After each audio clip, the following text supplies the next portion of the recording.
A man is standing at the edge of a dark ocean. The waves crash against jagged rocks below, and in the distance something enormous moves beneath the surface. He knows what lies in those depths. It's not a monster. It's something far more terrifying. It's himself, the version of himself he could become. Here's a question that will haunt you. Why do we fear success more than failure? Why do brilliant minds retreat into mediocrity? Why do we sabotage ourselves at the exact moment when a breakthrough becomes possible? The answer isn't what you think. It's not about luck, talent, or circumstances. It's about a psychological terror so profound that most people spend their entire lives running from it. We fear our own potential, because potential demands transformation, and transformation feels like death. Carl Jung, the Swiss psychiatrist who mapped the hidden territories of the human psyche, discovered something unsettling about human nature. He found that buried within every person lies what he called the shadow, not just our darkest impulses, but our unrealized greatness, our unclaimed power, our untapped brilliance, and we're absolutely terrified of it. Think about it. When was the last time you felt genuinely afraid of failing at something? Now think about the last time you felt afraid of actually succeeding in becoming the person you know you could be, or stepping into a life that demands everything from you. That second fear runs deeper, doesn't it? Jung understood that humanity's greatest battle isn't against external enemies. It's against the person we're capable of becoming. Because that person, your highest potential self, would demand you abandon everything comfortable, everything safe, everything predictably small about your current existence. The ocean calls, but we stand paralyzed at its edge. What if the person you fear most isn't your enemy, your boss, or some distant threat? What if the person you fear most is the person you could become? This terror has a name, and it lives in every human heart. It's the paradox that defines our species. We simultaneously crave greatness and flee from it with equal intensity. Watch how people behave when they're on the verge of a breakthrough. The writer who burns their manuscript the night before submitting it to publishers. The entrepreneur who sabotages their business just as it begins to thrive. The artist who destroys their masterpiece because it reveals too much of who they truly are. Jung observed this pattern everywhere. He wrote, "The most terrifying thing is to accept oneself completely, not partially, not selectively, completely. Because complete self-acceptance means acknowledging not just your flaws, but your magnificent, terrifying potential. We live in a culture that teaches us to fear our own power. From childhood, we learn that standing out is dangerous, that being different invites punishment, that claiming our full capabilities makes others uncomfortable. So we develop sophisticated mechanisms to stay small. Imposter syndrome isn't just self-doubt. It's a psychological defense system designed to keep you from becoming who you're meant to be. Self-sabotage isn't weakness. It's your psyche protecting you from the responsibility that comes with unleashing your true capacity. But here's what's truly disturbing. This isn't just an individual phenomenon. Entire societies are built on the suppression of human potential. We create systems that reward conformity and punish authenticity. We build institutions that keep people distracted, divided and dependent rather than empowered. Why? Because a world full of people operating at their highest potential would be uncontrollable, unpredictable, revolutionary. The comfortable lie we tell ourselves is that we're protecting society from chaos. The uncomfortable truth is that we're protecting ourselves from transformation. Because transformation means the death of who we were. And most people would rather live as shadows of themselves than risk that death. This is the paradox Jung spent his life exploring. The very thing we most desire, to become fully ourselves, is the thing we most fear. And until we understand why, we'll remain prisoners of our own unrealized potential. To understand why we fear our potential, we must first understand the man who discovered this fear's deepest roots. Carl Gustav Jung wasn't just a psychiatrist. He was an explorer of humanity's hidden territories, a cartographer of the unconscious mind. Born in 1875 in rural Switzerland, Jung's life was marked by an early encounter with the mysterious. As a child, he experienced vivid dreams and visions that most would dismiss as fantasy. But Jung saw them as messages from a deeper reality, the unconscious realm that shapes human behavior in ways we rarely comprehend. His journey into psychology began alongside Sigmund Freud, but their collaboration was doomed from the start. Where Freud saw human behavior as driven primarily by repressed sexual desires, Jung saw something far more complex and profound. He saw the human psyche as a vast ocean, with consciousness being merely the small island visible above the surface. The break with Freud in 1913 wasn't just professional, it was personal and devastating. Jung entered what he would later call his confrontation with the unconscious, a period of psychological crisis that nearly destroyed him. But instead of retreating, he chose to dive deeper. He documented his visions, analyzed his dreams, and mapped the territories of his own inner world. What he discovered changed our understanding of human nature forever. Jung realized that the unconscious isn't just a dumping ground for repressed memories and desires. It's a creative force, a source of wisdom, and most importantly, a repository of unrealized potential. He identified patterns, archetypes, that appear across all cultures and throughout history. The hero, the wise old man, the great mother, and, most relevant to our discussion, the shadow. But Jung's most revolutionary insight was the concept of individuation, the psychological process by which a person integrates their conscious and unconscious minds to become a whole, authentic individual. This isn't therapy. This isn't self-improvement. This is psychological evolution, and it's absolutely terrifying, because individuation demands that you face everything you've spent your life avoiding. It requires you to acknowledge not just your weaknesses, but your strengths. Not just your limitations, but your potential. Not just who you are, but who you could become. Jung understood that most people would rather remain fragmented than face this integration. They'd rather live with internal conflict than risk the transformation that wholeness demands. Because wholeness means responsibility. It means standing alone. It means becoming someone you've never been before. This is why Jung's work feels more like mythology than psychology. He wasn't just treating patients. He was revealing the epic struggle that defines human existence, the battle between who we are and who we're meant to become. In the depths of every human psyche lives a figure Jung called the shadow. Most people assume the shadow contains only darkness, our repressed anger, our hidden selfishness, our secret cruelties. But Jung discovered something that turns our understanding of human nature upside down. The shadow doesn't just contain what we consider evil about ourselves. It contains what we consider too powerful. Think about the person you were as a child, before the world taught you to be afraid of your own magnitude.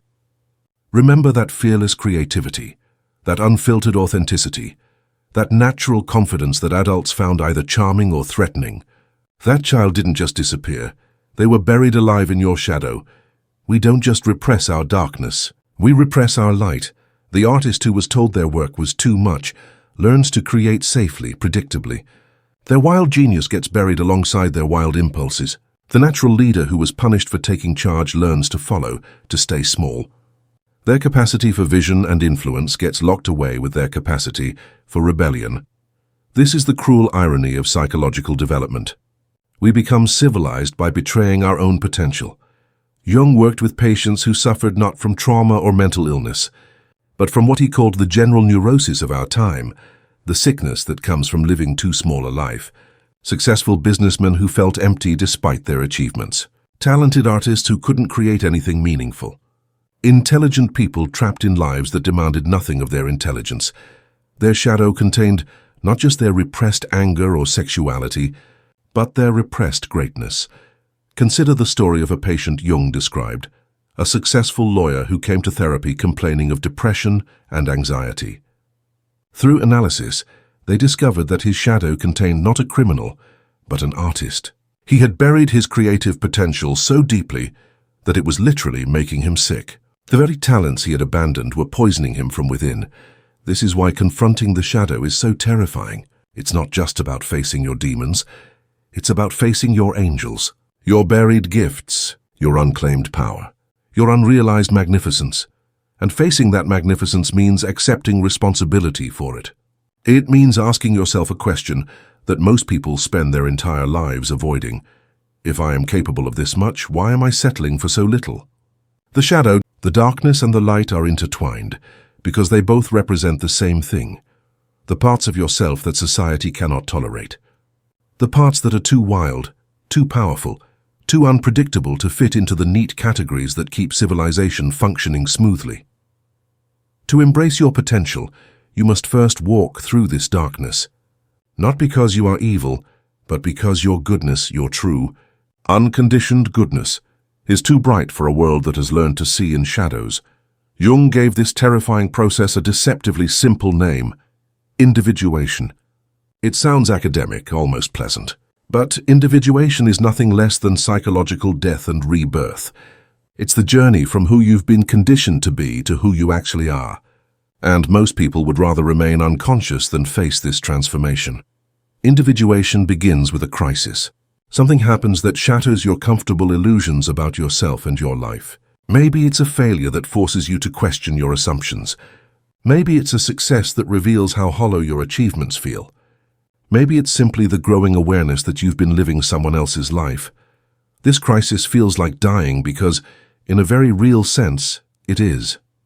The person you've been, the collection of roles, expectations, and limitations you've accepted as your identity, must die for your authentic self to be born. The caterpillar doesn't become a butterfly through gradual improvement. It dissolves completely into an undifferentiated soup before reorganizing into an entirely new form of life. The same is true for human psychological transformation. You cannot become who you're meant to be by adding new qualities to who you already are. You must let who you've been dissolve. This is why people fear their potential more than their limitations. Limitations are familiar. They provide structure, predictability, safety. Potential is chaos. It's the unknown.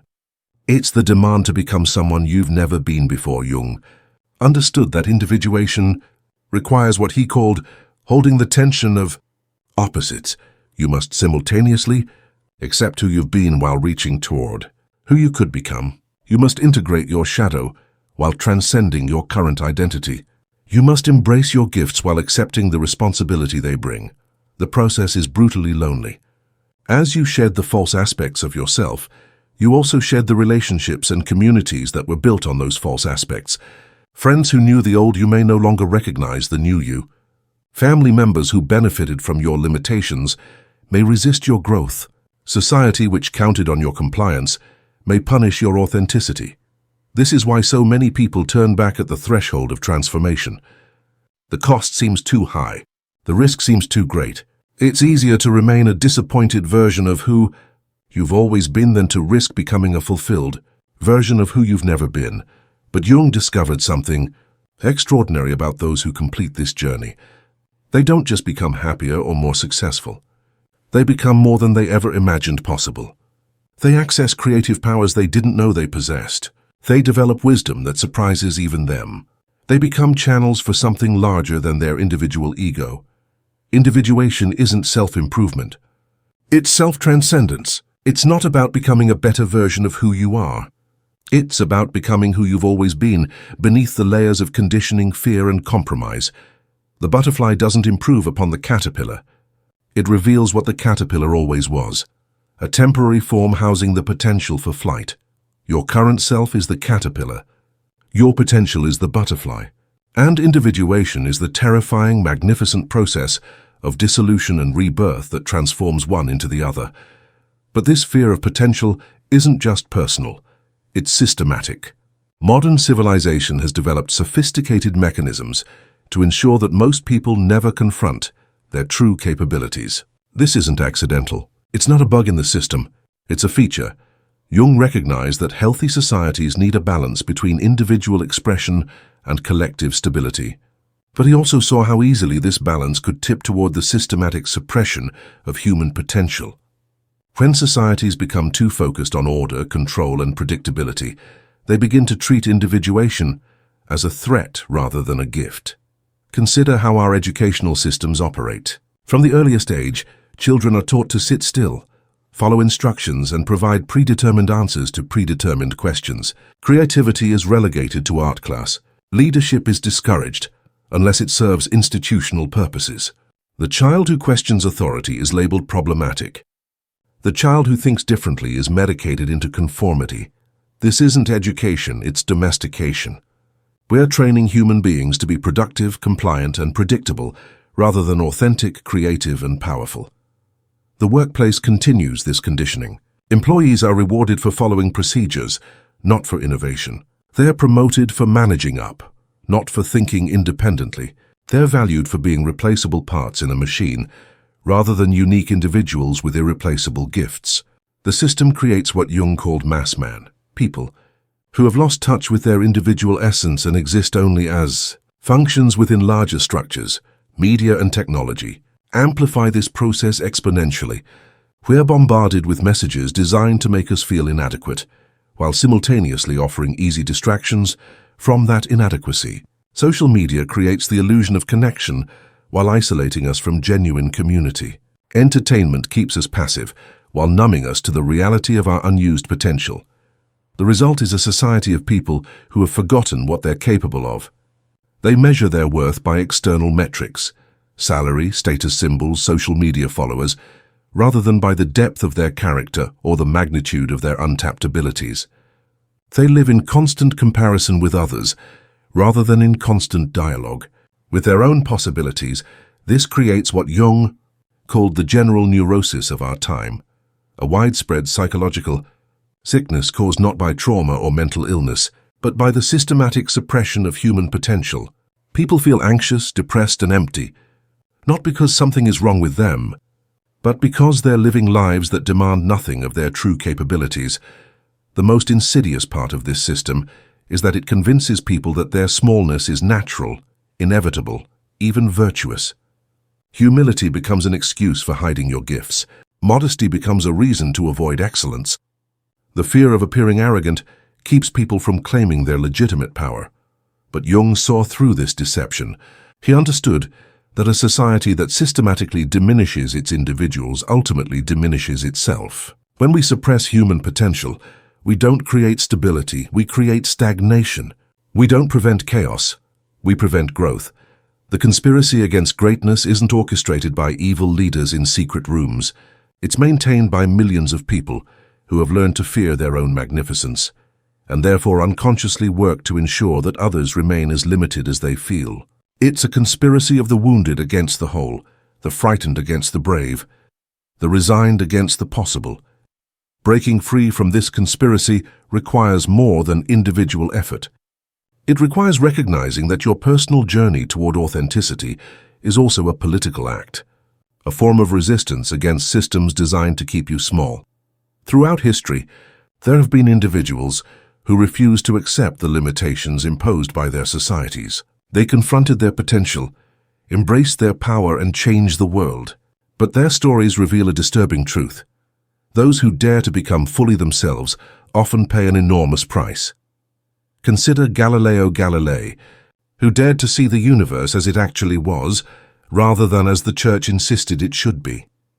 His willingness to trust his own observations over accepted authority led to revolutionary discoveries about the nature of reality. But it also led to persecution, house arrest, and the threat of death. Galileo's crime wasn't just challenging scientific doctrine.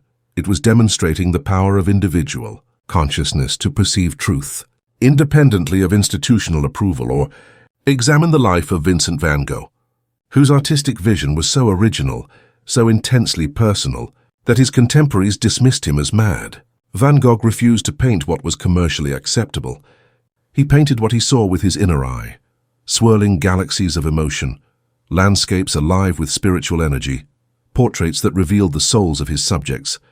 His commitment to authentic expression cost him relationships, financial security, and ultimately his sanity. Yet his willingness to remain true to his vision gave the world treasures that continue to transform human consciousness. Joan of Arc claimed to hear voices from God directing her to save France. In a world where women were expected to remain silent and submissive, she convinced a king to give her an army. She led military campaigns with strategic brilliance that astounded seasoned generals. She embodied a kind of power that transcended social categories, neither purely masculine nor feminine, but something entirely her own. For this transgression against the established order, she was burned alive at 19 years old. These examples reveal a pattern that Jung observed throughout his studies of history and mythology.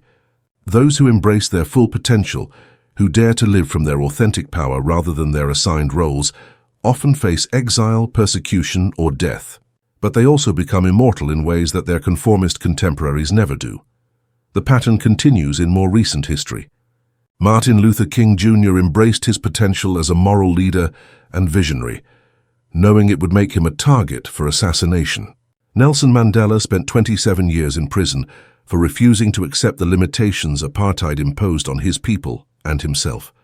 Frida Kahlo created art that was so intensely personal, so unflinchingly honest about pain and passion, that it made viewers uncomfortable, even as it revealed new possibilities for human expression.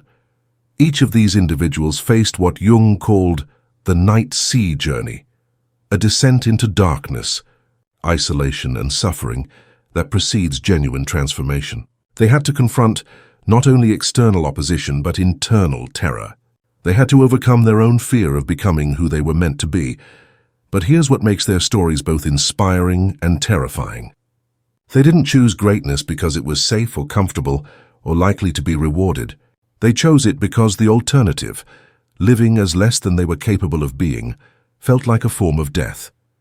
This is the price and the promise of embracing your potential. You may face rejection, persecution, or worse, from a world that prefers predictable mediocrity to authentic excellence.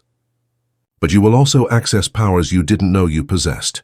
You will contribute something to human consciousness that only you can contribute. You will become fully alive in ways that most people never experience. The question Jung's work forces us to confront is not whether embracing our potential is dangerous. It clearly is. The question is whether remaining unconscious of our potential is more dangerous still. Today's world offers us something unprecedented in human history: the ability to live entire lives without ever confronting our true capabilities. We've created elaborate systems of distraction, comfort, and artificial meaning that allow people to avoid the terrifying question of who they could become. Modern individuals wear what Jung called the persona, a carefully constructed mask designed to meet social expectations while protecting the fragile ego from the demands of authentic existence. Social media has turned this mask-wearing into an art form. We curate versions of ourselves that generate likes, follows, and validation, while keeping our genuine selves safely hidden. This digital persona creates the illusion of connection while actually increasing isolation. People spend hours crafting posts that will make them appear successful, happy, and fulfilled, while feeling increasingly empty inside. They compare their internal reality to others' external presentations and conclude that everyone else has figured out how to live while they alone are struggling. Consumerism offers another escape from the confrontation with potential. We're told that happiness comes from acquiring the right products, achieving the right lifestyle, and displaying the right status symbols. This creates an endless cycle of desire and temporary satisfaction that keeps people focused on external accumulation rather than internal development. The modern workplace has perfected the art of keeping people just comfortable enough to avoid existential questioning, while just dissatisfied enough to remain dependent. Most jobs require only a fraction of a person's actual capabilities. People spend 40 or 50 years in roles that demand nothing of their creativity, wisdom, or authentic power.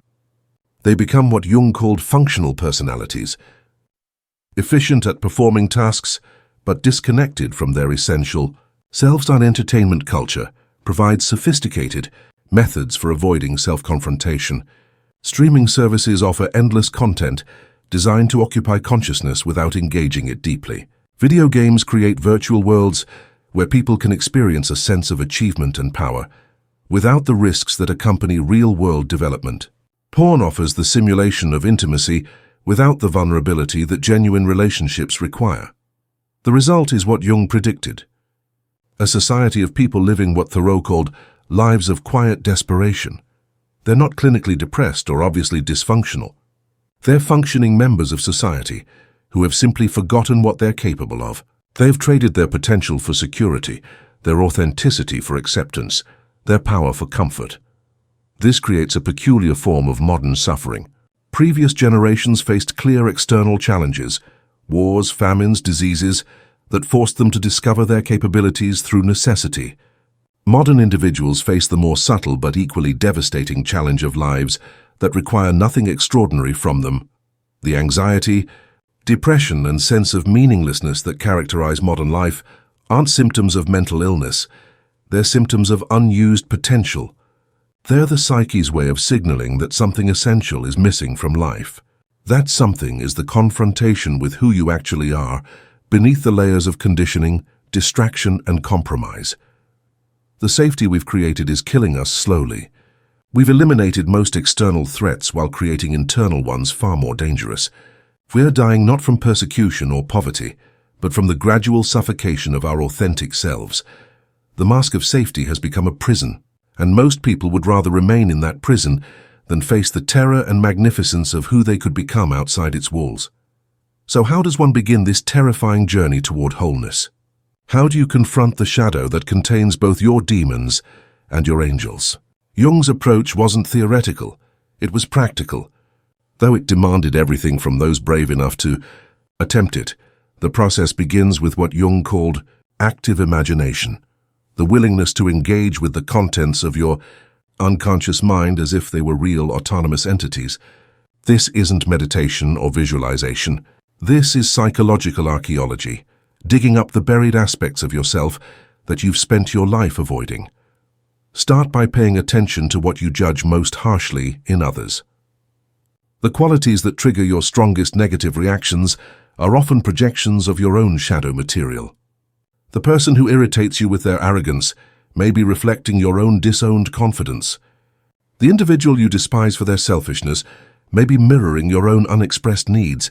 What you hate outside yourself is often what you've refused to acknowledge inside yourself. Next, examine your dreams with ruthless honesty. Dreams are letters from your unconscious, showing you the aspects of yourself that your conscious mind refuses to see. The figures who appear in your dreams, especially those who frighten or fascinate you, often represent parts of your own psyche that are seeking integration. But the real work of shadow, integration, happens through what Jung called moral imagination, the willingness to acknowledge that you are capable of both extraordinary darkness and extraordinary light. This isn't about becoming a better person through positive thinking. This is about becoming a whole person through radical honesty. You must acknowledge the parts of yourself that are selfish, cruel, petty, and destructive, not to indulge them, but to consciously choose not to be controlled by them. Only when you admit your capacity for darkness can you make authentic choices about how to live. More terrifyingly, you must also acknowledge your capacity for greatness. You must admit that you're capable of more than you've been willing to attempt, that you have gifts you've been afraid to develop, that you have power you've been afraid to claim, that you have a unique contribution to make to human consciousness that no one else can make. This recognition brings immense responsibility. Once you know what you're capable of, you can no longer use ignorance as an excuse for mediocrity. Once you've glimpsed your potential, you must choose either to embrace it or to consciously reject it. Either choice has profound consequences. The process is brutally lonely because it requires you to separate from the collective opinions that have shaped your identity. You must learn to trust your own perceptions, even when they contradict popular beliefs. You must develop your own values, even when they conflict with cultural norms. You must become an authority on your own life, even when others demand that you remain dependent on their approval. This individuation process isn't comfortable or safe. It's dangerous, unpredictable, and often painful. But it's also the only path to genuine fulfillment, authentic power, and real contribution to human consciousness. The confrontation with your shadow isn't about defeating it, it's about integrating it. It's about becoming conscious of all the forces operating within your psyche so that you can choose which ones to express and how to express them constructively. This is the hero's journey that Joseph Campbell described, the monomyth that appears in cultures throughout history. The hero must leave the known world, face the dragon, and return transformed. The dragon isn't external. It's the parts of yourself you've been too afraid to face. We return now to that man standing at the edge of the dark ocean. The waves still crash against the rocks below. Something still moves in the depths, but now we understand what he's really seeing. He's seeing himself, not as he is, but as he could become. And that vision is simultaneously the most terrifying and the most liberating sight a human being can experience. Jung spent his life exploring this paradox. We are simultaneously more capable and more limited than we dare to imagine. We are capable of extraordinary creativity, wisdom, and power, but only if we're willing to confront the terror of transformation that accessing these capabilities requires. The question that haunts every human life isn't, "Am I good enough?" or "Will I succeed?" The question is far more disturbing. Am I brave enough to become who I actually am? Most people spend their entire lives avoiding this question. They create elaborate strategies to remain unconscious of their true capabilities. They build lives that require nothing extraordinary from them. They surround themselves with people who won't challenge them to grow. They choose comfort over consciousness, safety over authenticity, predictability over possibility. But Jung discovered that this avoidance comes at an enormous cost. When we refuse to confront our potential, it doesn't disappear, it turns against us. It becomes depression, anxiety, addiction, rage. The parts of ourselves we won't consciously embrace begin to unconsciously control us. Our unused potential becomes a poison that slowly kills our capacity for joy, meaning, and genuine connection. The alternative is terrifying but necessary. We must learn to face the magnitude of who we could become. We must confront not just our limitations, but our possibilities. We must integrate not just our darkness, but our light. We must become conscious not just of our wounds, but of our gifts. This is why Jung's work feels more like mysticism than psychology. He wasn't just describing mental health, he was describing spiritual evolution.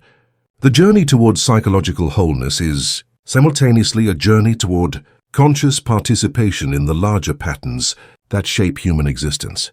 When individuals complete this journey, when they integrate their shadow and embrace their authentic potential, they don't just become happier or more successful, they become conduits for something larger than their individual egos. They access creative powers that surprise even them. They develop wisdom that transcends their personal experience. They become agents of consciousness in a world that desperately needs more conscious individuals. But this transformation comes with a price that most people aren't willing to pay. It requires the death of who you've been to birth who you could become.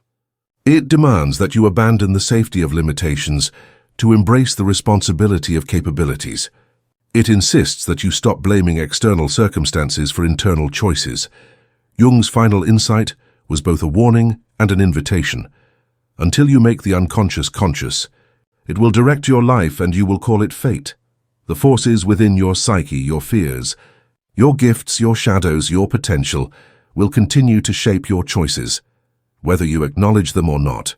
The question isn't whether these forces exist. The question is whether you'll become conscious of them in time to direct them constructively, rather than being unconsciously controlled by them destructively. The world you fear isn't outside you. It's inside you. It's the world you could create if you dared to become who you actually are. It's the life you could live if you stopped settling for the life you've been conditioned to accept. It's the contribution you could make if you stopped hiding from the magnitude of your own capabilities. The ocean calls.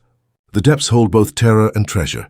And you, the real you, not the limited version you've been playing, have been waiting your entire life for this moment of recognition and choice. What will you do with the terrifying, magnificent knowledge of who you could become?